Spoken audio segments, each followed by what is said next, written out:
Bismillahirrahmanirrahim. Assalamualaikum warahmatullahi wabarakatuh.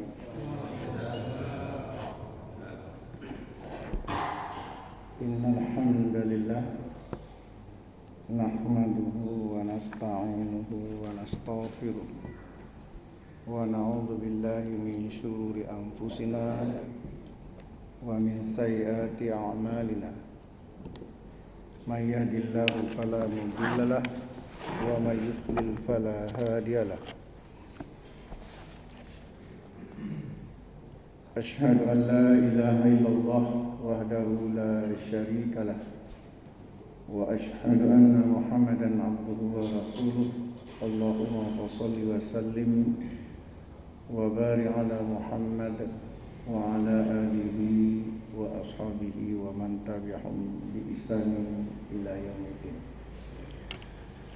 Jamaah sekalian, jamaah Balai Tajuddin yang dimuliakan oleh Allah, semoga saja ayahanda kita Pak Tajuddin semakin sehat dan umurnya berkah. Amin ya rabbal alamin.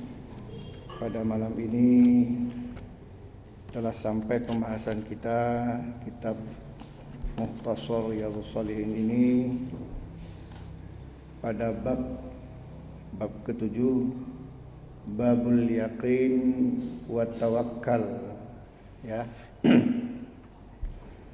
Babul yaqin wa tawakkal. Hamba Allah, ya. Yakin ini, ya, itu sesuatu yang sifatnya itu mutlak, ya. Mutlak. Yakin itu artinya percaya secara mutlak. Jadi ada dua kepercayaan. Yang pertama percaya ilmu, kepercayaan ilmu. Yang kedua kepercayaan agama. Ada juga yang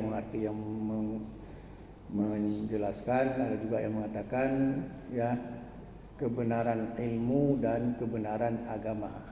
Kebenaran agama itu sifatnya yakin, mutlak.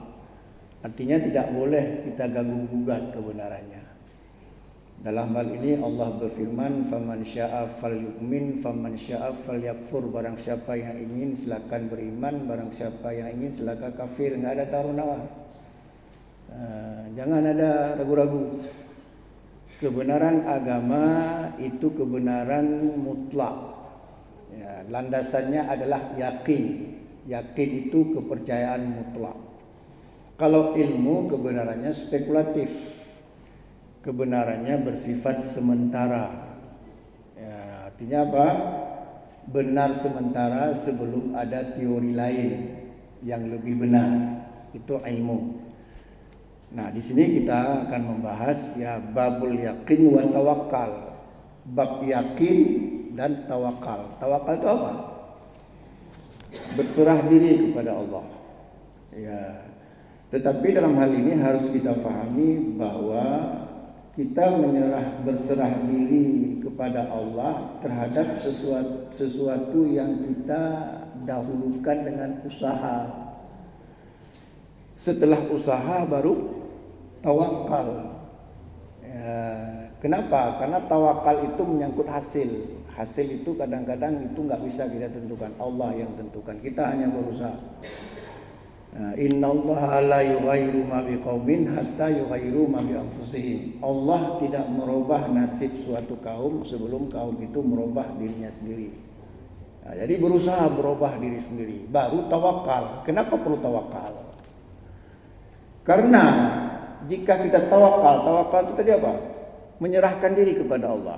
Artinya apa? Setelah kita berusaha sungguh-sungguh ternyata gagal, ya, kita sudah menyerahkan diri kepada Allah. Didasari keyakinan tadi apa kata Allah? Wa asa an tuhibbu syai'a wa huwa syarrul lakum. Bisa saja kamu sangat menginginkan sesuatu sehingga sungguh-sungguh berusaha tapi gagal. Tapi ternyata bagi Allah, wa asa an tuhibbu syai'a wa huwa syarrul lakum. Bisa saja kamu sangat menyukai sesuatu padahal hal itu buruk bagi kamu. Ya. Jadi jangan tawakal dulu. Ya, saya tawakal aja lah. Kalau Allah kasih kaya ya kaya, kalau Allah kasih miskin ya miskin terus. Ya tawakal aja lah. Kalau Allah masukkan ke surga ya masuk neraka ya sudah. Dan nasib. Enggak seperti itu. Berubah. Ya, dan ini sudah pernah sering dijelaskan oleh para asatidz.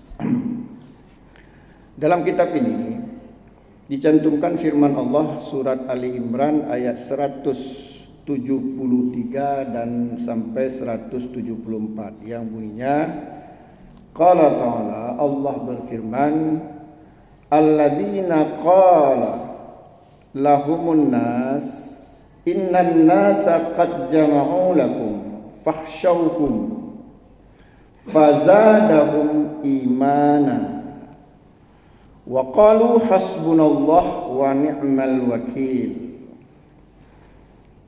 Ya. Fanqalabu bi ni'matin minallah wa fadlin lam yamsashum su'u wa wattaba'u ridwanallah wallahu dzul fadlil 'adzim. Artinya hamba Allah, firman Allah ini, ya, orang-orang yang, maksudnya di sini orang-orang yang beriman. Qala lahumun nas, lantas orang-orang mengatakan kepada orang-orang beriman ini, innan nas qad jama'u lakum fakhshawhum. Sesungguhnya orang-orang sedang mengumpulkan kekuatan untuk memerangi kamu. Ya. Fazadahum imana. Tapi ternyata ucapan seperti itu menambah keimanannya. Ya, bukan takut, malah menambah keimanannya. Kita terjemahkan dulu ayat ini baru kita jelaskan. Wa qalu, kemudian mereka mengucapkan, siapa mereka tadi yang bertambah iman tadi? Hasbunallah, cukuplah Allah sebagai penolong, wa ni'mal wakil, dan Allah sebaik-baik penolong. Fanqalabu bi ni'matin minallah. Kemudian mereka pulang dari berperang dengan nikmat dari Allah, artinya mereka tidak mengalami kekalahan, bahkan tidak terluka. Kenapa tidak terluka? Nanti kita jelaskan. Wa fadlin lam yamsashum su'. Ya, jadi mereka kembali dengan nikmat dan karunia Allah dan tidak mendapat bencana sedikit pun, tidak mendapat luka sedikit pun, ya, tidak mendapat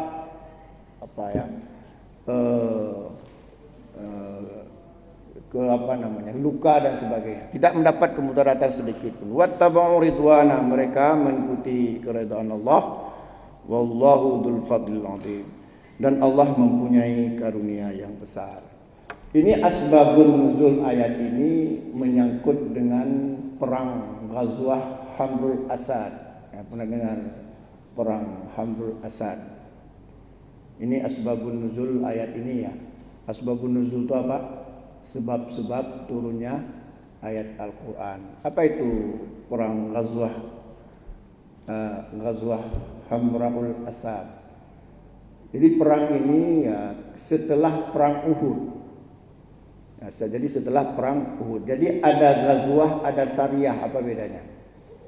Kalau ghazwah itu peperangan yang langsung Nabi ikut serta berperang, itu namanya ghazwah.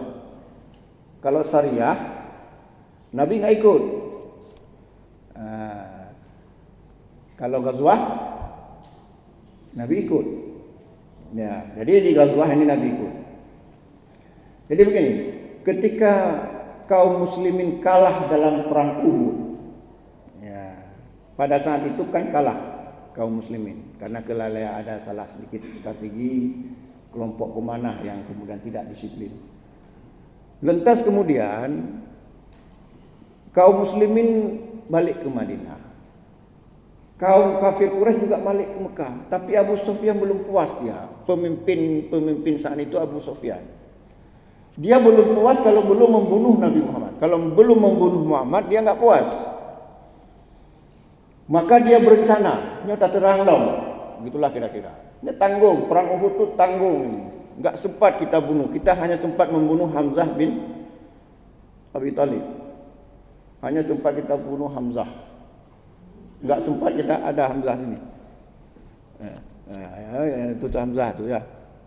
Bukan. Ini anak Ustaz Abdullah ya. Ya. Jadi hanya sempat membunuh Hamzah bin Abi Thalib. Jadi Abu Sufyan kesal, kenapa enggak bisa kita bunuh Muhammad itu? Terus mereka berkumpullah di namanya satu gunung ya, namanya Hamra'ul Asad. Ya. Itu gunung, tapi mereka bukan di gunungnya, ada tanah luas di samping gunung Hamra'ul Asad ini. Mereka dulu di situ kumpul. Ada mata-mata Nabi.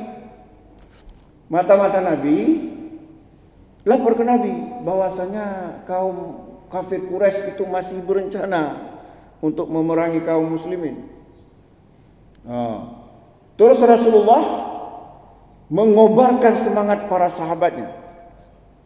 Nah, inilah ayat ini, mengobarkan semangatnya. Alladzina qalu lahumun nas, orang-orang yang beriman ketika dilaporkan kepada mereka tadi mata-mata tadi bahwa ya, innan nas qad jama'u lakum, bahwasanya orang-orang kafir Quraisy, maksudnya manusia itu sedang berkumpul mempersiapkan perang itu, maksudnya kafir Quraisy. Fahsyahu, maka takutlah. Maka takutlah. Jadi di samping informasi dari mata-mata Rasulullah, ada juga desas-desus yang mencoba untuk memop kaum muslimin agar takut. Ternyata Rasulullah membangkitkan semangat. Ya, yang terjadi adalah fazadahum imana, bertambah iman mereka. Maka Rasulullah berangkatlah. Kemudian mereka mengatakan, wa qalu hasbunallah wa ni'mal wakil, cukuplah Allah sebagai penolong kami dan Allah sebaik-baik penolong. Berangkat Rasulullah. Saat itu Rasulullah dengan tentara yang luka-luka itu hanya berjumlah sekitar 800 orang, 700 sampai 1000 orang, sekitar 800 orang. Itu sebagian luka-luka karena habis perang. Tapi semangatnya luar biasa. Rasulullah datang ke tadi mana? Hamra'ul Asad tadi. Tapi pakai strategi. Ya, hebat nih Nabi. Nabi strateginya hebat. Walaupun strategi itu bohong. Ya. Strategi itu namanya strategi itu bohong. Makanya boleh berbohong dalam strategi. Ya, nanti kita jelaskan. Apa strateginya? Nabi menyuruh para sahabat untuk menyalakan api 500 titik pada malam hari. Jadi 3 malam itu menyalakan api berapa? 500 titik. Jumlah pasukan Nabi berapa? 800. Jadi 500 titik. Terkepak kafir Quraisy. Ya Allah, tengah malam ni ubi raya apa ini? Ini ribuan ini. Berarti belum kalah orang Islam. Itu strategi bohong. Makanya ya, sebagaimana hadis yang diriwayatkan oleh Imam At-Tirmizi dari Asma binti Yazid, dia mengatakan, qala Rasulullah sallallahu alaihi wasallam, Rasulullah sallallahu alaihi wasallam bersabda, la yahilul kadhibu illa fi thalathin. Tidak halal berbohong kecuali untuk 3 hal.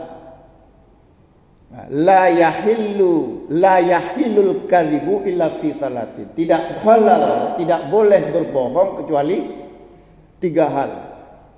Yang pertama apa? Yuhadditsu rajulu imra'atahu liyudhiyaha. Seorang suami berbohong pada istrinya agar istrinya senang. Ini kalau pernah saya sampaikan. Dan cukup cantik dia, apa namanya cantik. Mana tenang entong. Memang luar biasa memang masakannya. Nah, itu boleh. Yang kedua, wal kadhibu fil harb, berbohong ketika perang. Inilah yang dilakukan oleh Nabi. Berbohong ketika perang. Kan bohong itu, seolah-olah banyak kali pasukan kaum muslimin. Jadi 500 titik, bayangkan itu api unggun itu kemudian meledak datang. Yang ketiga apa yang dibolehkan? Wal kadhibu liyusliha bainan nas, berbohong untuk mendamaikan manusia. Ini sudah pernah kita jelaskan. Nah, jadi Nabi membohong.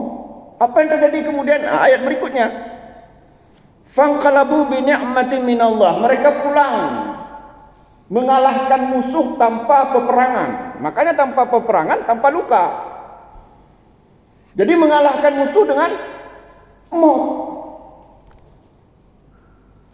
Dengan kita juga harus pakai strategi itu.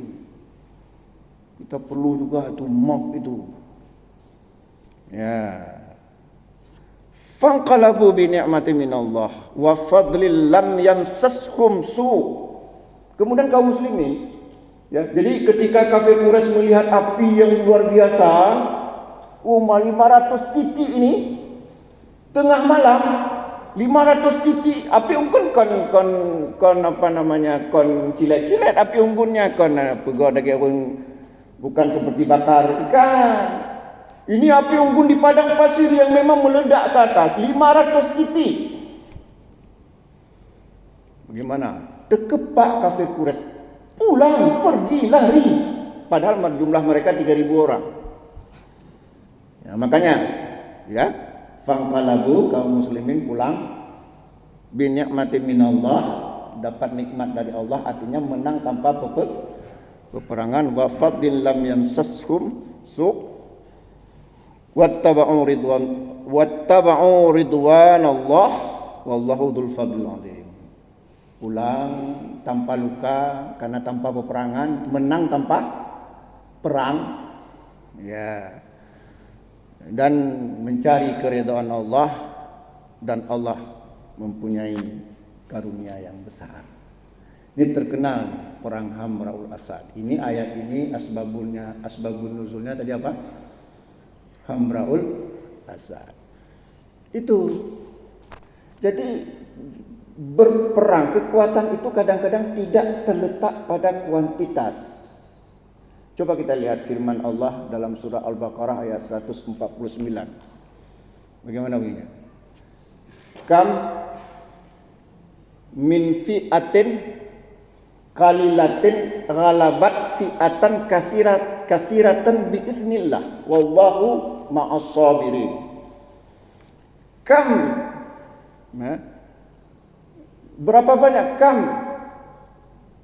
min fi'atin qalilatin, berapa banyak ya kaum yang sedikit jumlahnya, kelompok yang sedikit jumlahnya, ghalabat fi'atan katsiratan, yang mampu mengalahkan kelompok yang besar biiznillah, dengan izin Allah. Memang ayat ini tentang apa? Tentang Jalut dan Talut dan Jalut, diseleksi oleh Allah dengan meminum air sungai. Ya, jadi kata Talut, jangan kalian minum air sungai ini walaupun kehausan kecuali seteguk dua teguk. Rupanya ada yang enggak sabar tu mau ube ketoh hai bertempur lek. Kini tinggallah orang-orang yang minum sedikit, yang memang bertakwa menuruti perintah Talut, akhirnya bisa mengalahkan pasukan Jalut yang luar biasa, yang jumlahnya lebih banyak dari pasukan Talut. Nah, itu hamba Allah mengenai maksud ayat ini. Wa qala ta'ala, kemudian Allah berfirman, wa may yatawakkal 'ala Allah fahuwa hasbuhu. Barang siapa yang bertawakal kepada Allah, maka Allah akan apa? Mencukupinya. Apa maknanya ini? Kalau saya sudah buka kita tafsir, di antara maksud yang paling bagus dari pernyataan ini bahwa ya, sesungguhnya yang memberi makan kita itu Allah. Ya.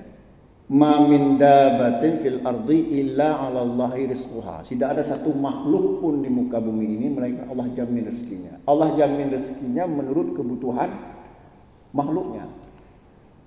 Kenapa manusia diberikan rezeki HP? Kenapa? Karena kucing enggak perlu HP. Allah enggak kasih rezeki kepada kucing berupa HP. Kenapa manusia diberikan rezekinya mobil? Karena manusia butuh mobil. Itu artinya apa?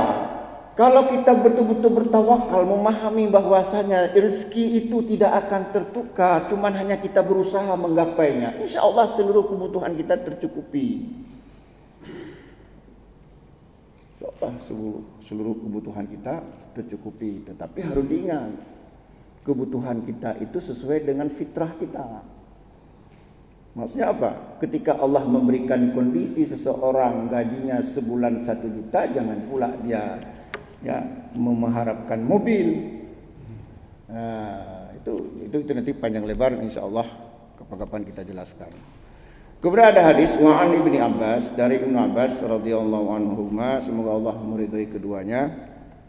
Ya, masuk keduanya ini apa? Ibnu Abbas ini kan anaknya Abbas. Ya, jadi masuk radhiyallahu anhuma, semoga Allah meridhai si Abbas dan ayahnya. Ya. Anna Rasulullah sallallahu alaihi wasallam kana yaqulu, sesungguhnya Rasulullah sallallahu alaihi wasallam berdoa, ini doa Rasulullah. Allahumma laka aslamtu, ya Allah kepadamu aku berserah diri. Wa bika amantu, kepadamu ya Allah aku beriman. Wa alaika tawakkaltu, kepada engkau ya Allah aku bertawakal. Wa ilaika attabtu, kepada engkau ya Allah aku bertobat. Wa bika khasamtu, dengan engkau ya Allah aku berhujjah mengalahkan musuh-musuhku. Allahumma a'udzu bi'izzatika, ya Allah aku berlindung bi'izzatika, dengan kemuliaanmu ya Allah. La ilaha illa anta, tiada Tuhan yang berhak disembah melainkan engkau. Antudallani, aku berlindung dengan kemuliaanmu ya Allah, tiada Tuhan yang berhak disembah melainkan engkau, dari kesesatan diriku sendiri. Ya, dari kesesatan diriku. Bagus sekali doa ini. Antal hayyul qayyum, engkau maha hidup dan maha qayyum apa? Ya, yang maha berdiri, yang maha apa? Yang maha hidup dan maha qayyum, berdiri dengan sendirinya. Ya. Alladzi la yamutu, engkau tidak akan mati. Allah tidak, jelas Allah itu hayyun la yamut, tidak mati. Wal jinnu wal insu, sementara jin wal ins dan manusia yamutun, pasti mati. Ya, itu dia. Maka hadis ini diriwayatkan oleh Imam Bukhari dan Imam Muslim. Jadi menurut hadis ini jin itu tidak mati. Jadi siapa pula bilang jin itu enggak mati-mati? Sementara menurut hadis ini jin itu mati. Ada satu jin yang enggak mati-mati, siapa namanya? Iblis. Iblis itu dari bangsa jin. Sebagaimana firman Allah dalam surat Kahfi ayat 50. Wa id qulna lil malaikati isjudu li adam fasajadu illa iblis kana minal jin fafasaqa an amri rabbih. Dan ingatlah ketika Allah berfirman kepada malaikat untuk sujud kepada Adam, bukan sujud penyembahannya tapi sujud penghormatan, bukan sujud penyembahan. Sujud penyembahan enggak boleh. Malaikat sujud kecuali iblis, berarti iblis juga disuruh sujud. Tapi dia enggak mau. Karena minal jin, iblis itu dari bangsa jin. Hanya iblis yang ditangguhkan tidak mati. Berdasarkan apa?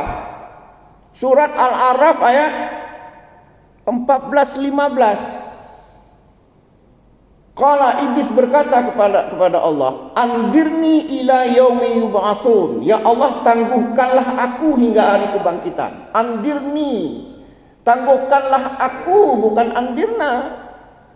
Andirni apa artinya? Tangguhkanlah aku dia sendiri. Andirni ila yaumi yub'atsun, tangguhkanlah aku ya Allah hingga hari kebangkitan. Kemudian Allah berfirman, qal innaka minal muntarin, kamu termasuk yang diberi tangguh. Jadi yang enggak mati-mati sampai sekarang siapa? Iblis. Maka iblis itu sangat terkenal. Enggak ada makhluk Allah yang paling terkenal kecuali iblis. Kenapa? Pertama dia enggak mati-mati, yang lainnya mati kan? Adam mati. Ya, Adam mati. Apa monster apa namanya si dinosaurus mati. Ya, gitu kan? Tapi entah betul ada dinosaurus itu dan enggak tahu, pokoknya gitulah, mati. Tapi iblis enggak mati-mati, jin Mati. Cuma jin itu ratusan tahun umurnya. Nah, iblis nggak mati-mati. Kira-kira bagaimana rupanya sekarang? Tapi anehnya kita ini, kalau muncul iblis minta selfie juga, saya yakin.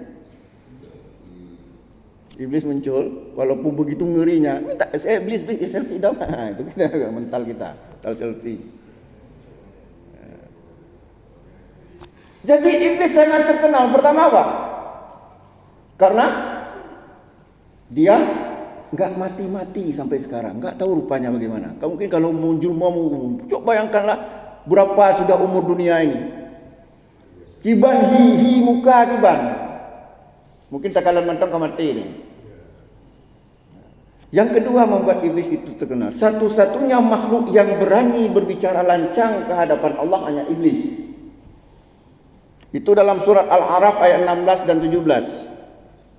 Apa lancangnya? Begini, qala iblis berkata kepada Allah, "Fabima akhwaitani, karena engkau ya Allah telah menghukumi aku sesat, la aqudanna lahum siratakal mustaqim. Sungguh aku akan menggoda hamba-hambamu dari jalanmu yang lurus." Ini kan ancaman.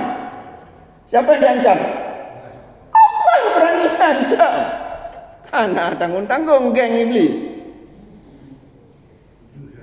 Allah dia bilang, "Ya Allah, karena engkau ya Allah telah menghukumi aku sesat, maka sungguh aku akan menggoda hamba-hambamu dari jalanmu yang lurus." Enggak cukup itu, bilang lagi dia, "Summa la'atiyannahum min baini aydihim." Aku akan datang dari depan manusia. Wa min khalfihim, dari belakang manusia. Wa an aimanihim, dari kanan manusia. Wa an syama'ilihim, dari kiri manusia. Wa la tajidu aktsarahum syakirin. Engkau ya Allah tidak akan mendapati kebanyakan manusia tidak bersyukur. Geng enggak ada makhluk Allah yang berani ngomong di hadapan Allah seperti itu. Tapi Allah enggak langsung mengadab. Nyatanya mungkin kata aku ini bukan. Nyatanya penguasa.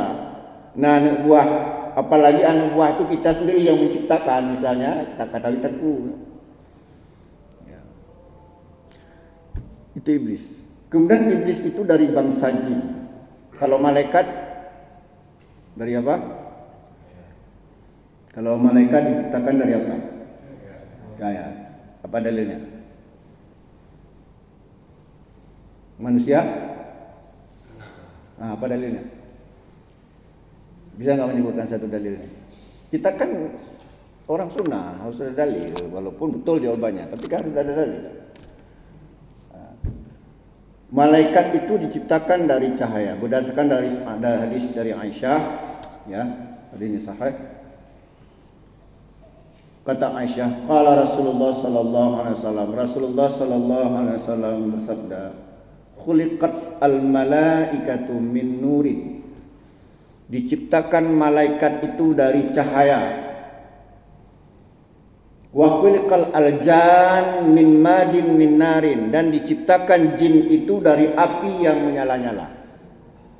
Nah, dari hadis ini kita ketahui bahwa malaikat diciptakan dari cahaya, jin dari api.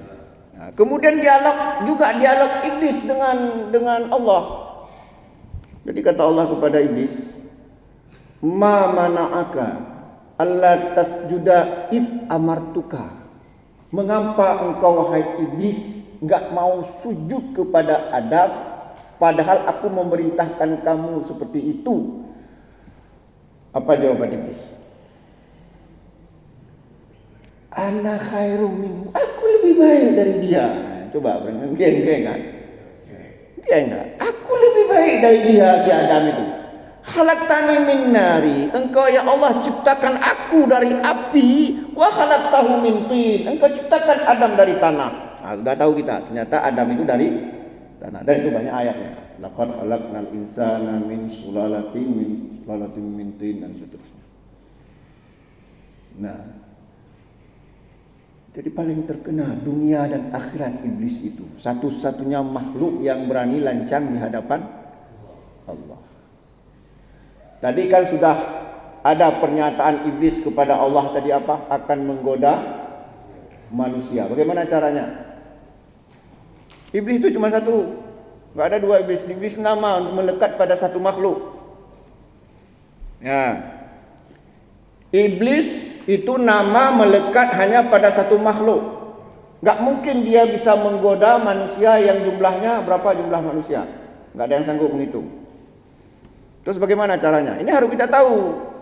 Pergerakan musuh. Kan iblis itu musuh kita, musuh Adam. Harus tahu bagaimana pergerakannya biar kita bisa antisipasi. Gimana caranya? Dia pertama mengerahkan kaki tangannya dari bangsa jin. Kenapa dari bangsa jin? Karena dia dari bangsa jin. Tapi tidak semua jin patuh sama iblis.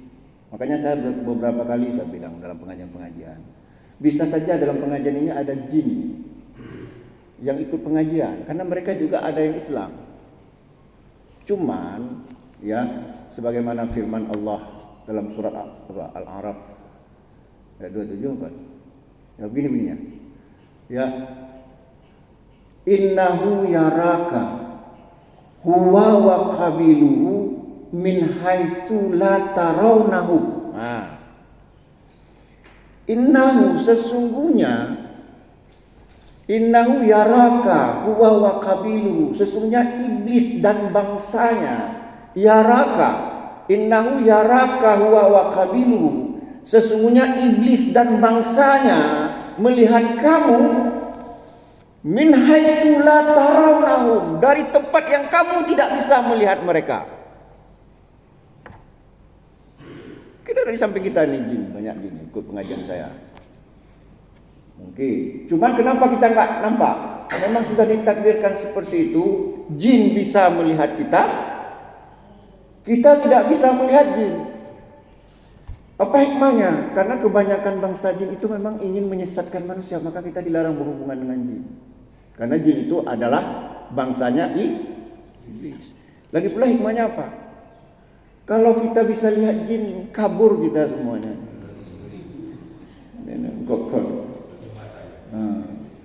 Kenapa? Jin itu umurnya ratusan tahun. Kemudian wajahnya itu nggak bisa kita nggak tahu karena nggak pernah lihat pun. Tapi yang jelas manusia itu sebagus-bagus bentuk. Apa dalilnya?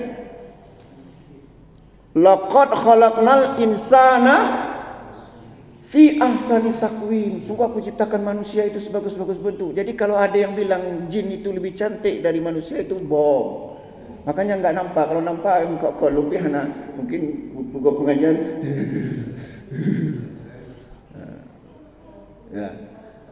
Jin. Nah itu tadi.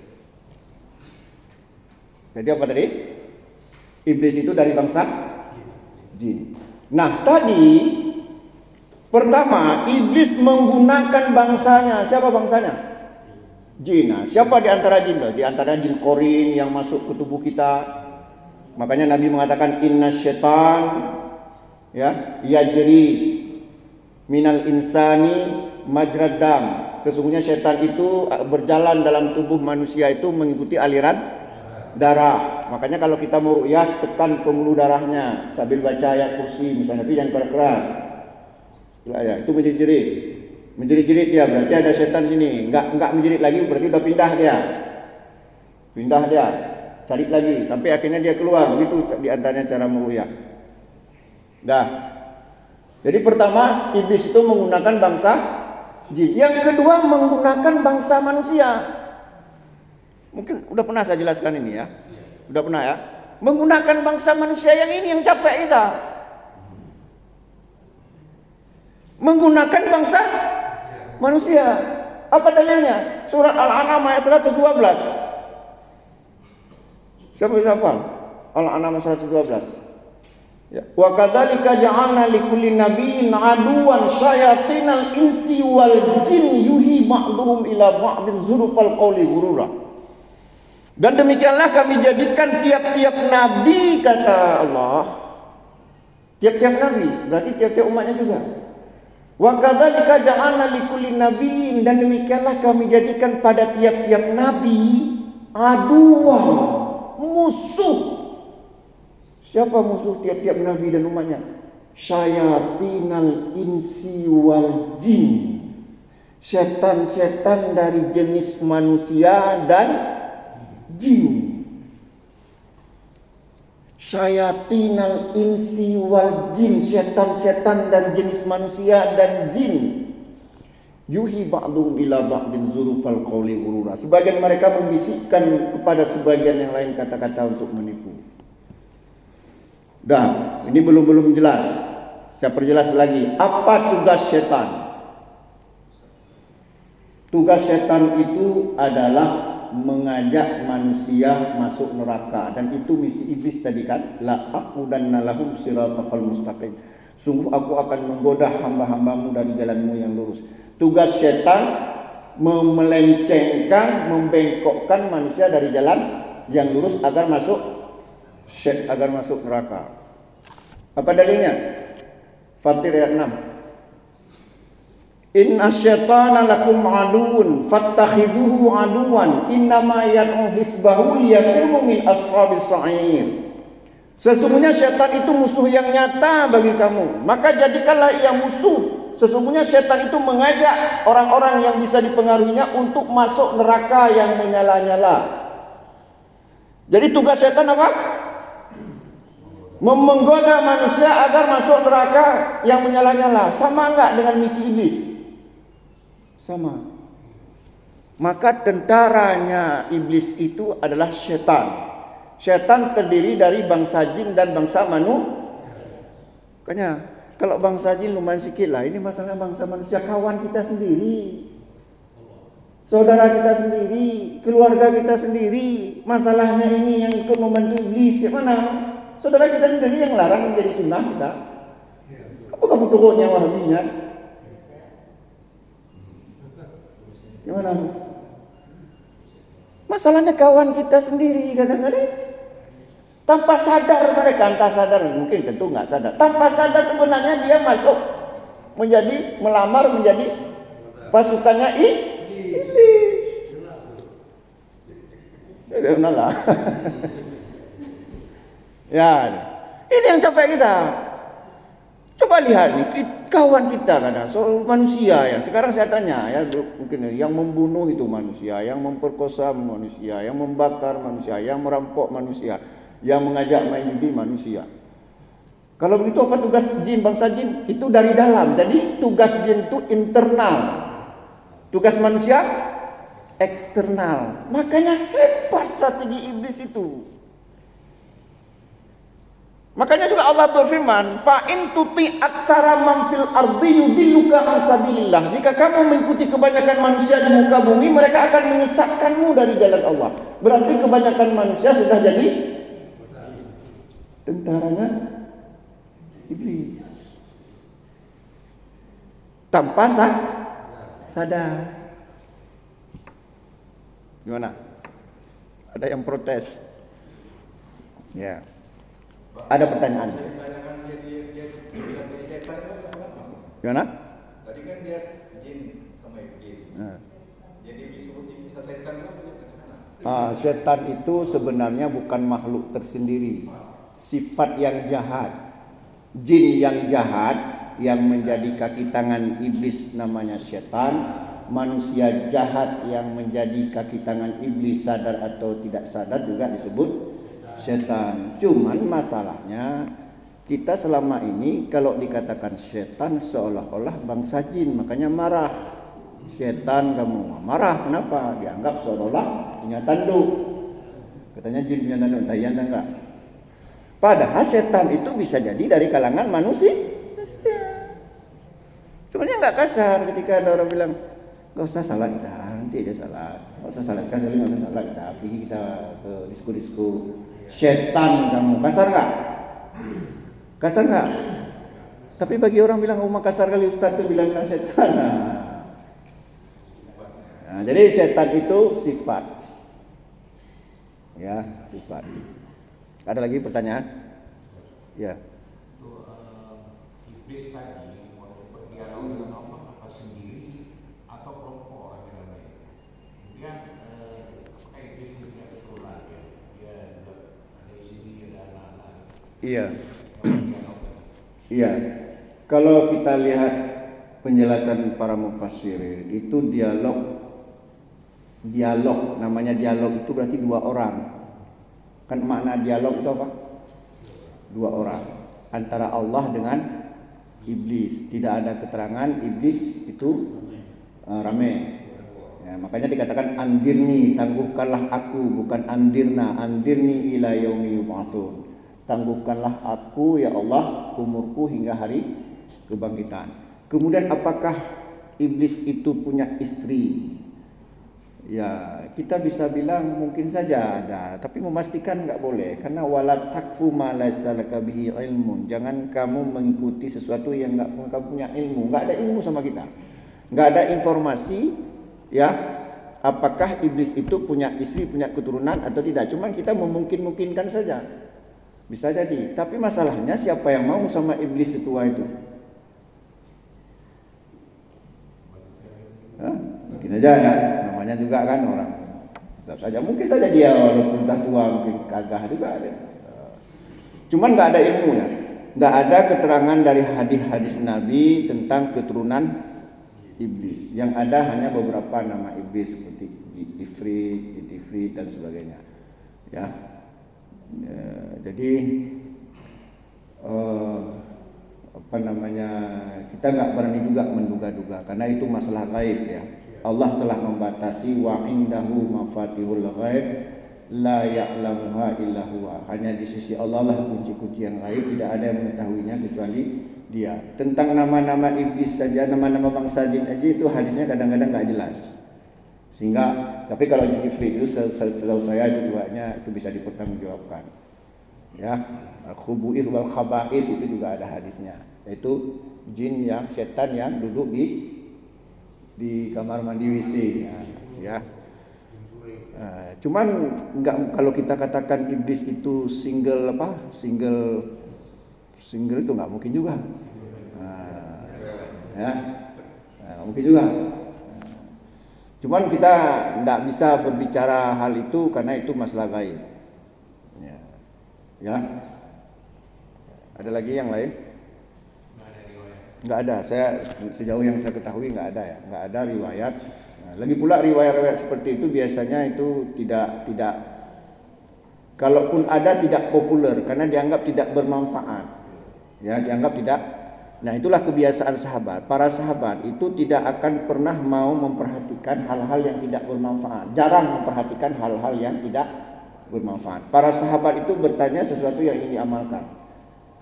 Makanya Nabi mengatakan terhadap riwayat-riwayat Israiliyat jangan kamu benarkan tapi juga jangan kamu ingkari. Sudah azan ya? Ya karena sudah azan, mudah-mudahan ada manfaatnya. Aqulu biqouli hadza fastaghfiruhu innahu ghafurur rahim. Wassalamualaikum warahmatullahi wabarakatuh.